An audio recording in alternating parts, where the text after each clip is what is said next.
John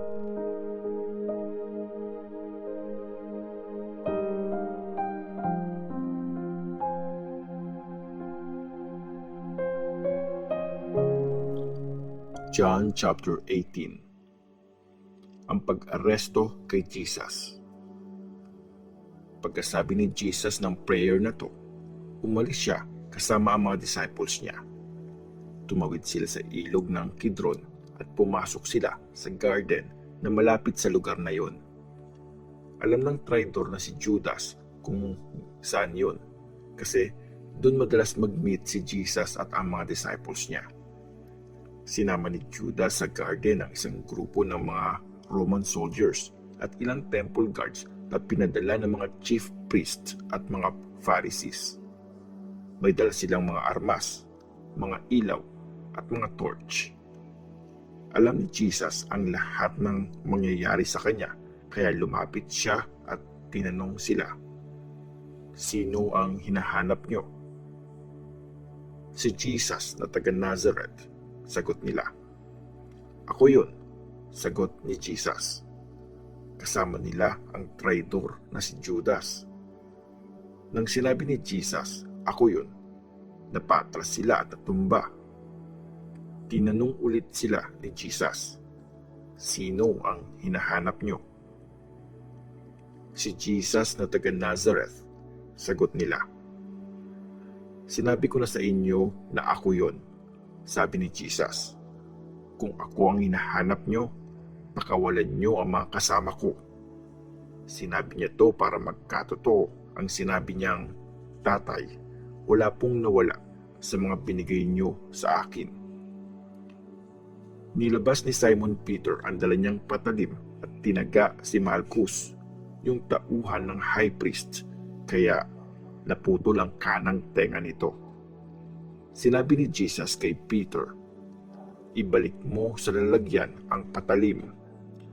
Iniisip mo bang hindi ako ready na tanggapin ang paghihirap na binigay sa akin ng tatay ko?" Si Jesus sa harap ni Anas. Inaresto at pinalis Jesus ng mga Roman soldiers. Nandun din ang kapitan nila at ang mga Jewish guards. Dinala muna nila si Jesus kay Anas, na father-in-law ni Caiaphas, ang high priest nung taon na yon. Si Caiaphas ang nagsabi dati sa mga Jewish leaders na mabuti pang mamatay ang isang tao para sa lahat. Dininay ni Peter si Jesus.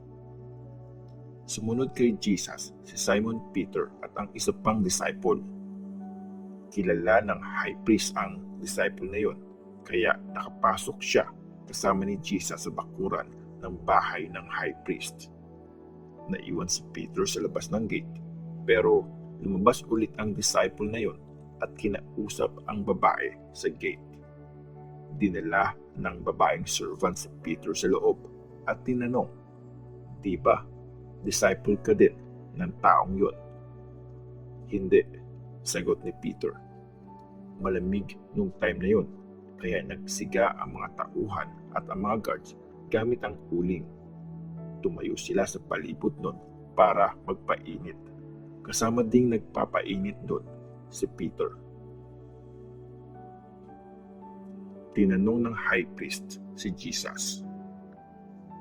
Tinanong ng high priest si Jesus tungkol sa mga disciples niya at sa mga teachings niya. Sumagot si Jesus, "Nagsasalita at nagtuturo ako sa harap ng mga tao sa mga synagogues at sa temple.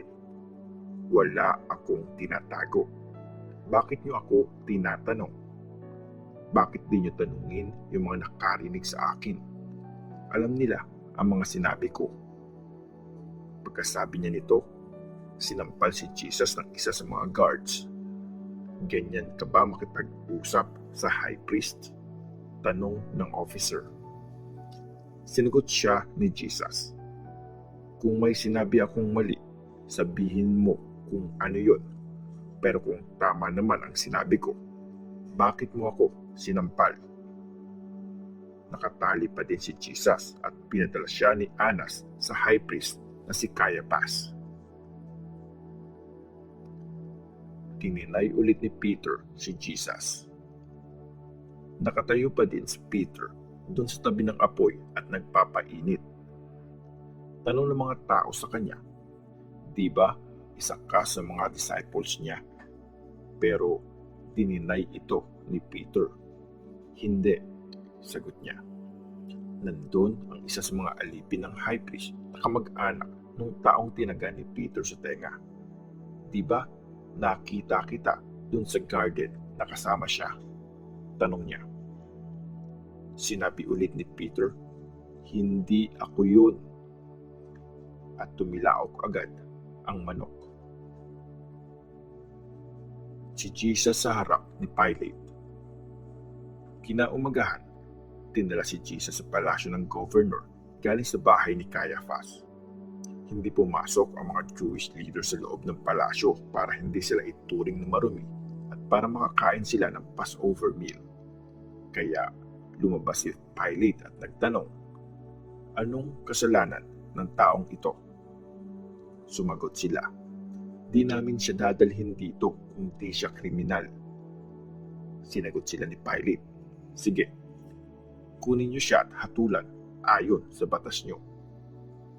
Sumagot sila, "Hindi kami pwede magbigay ng parusang kamatayan."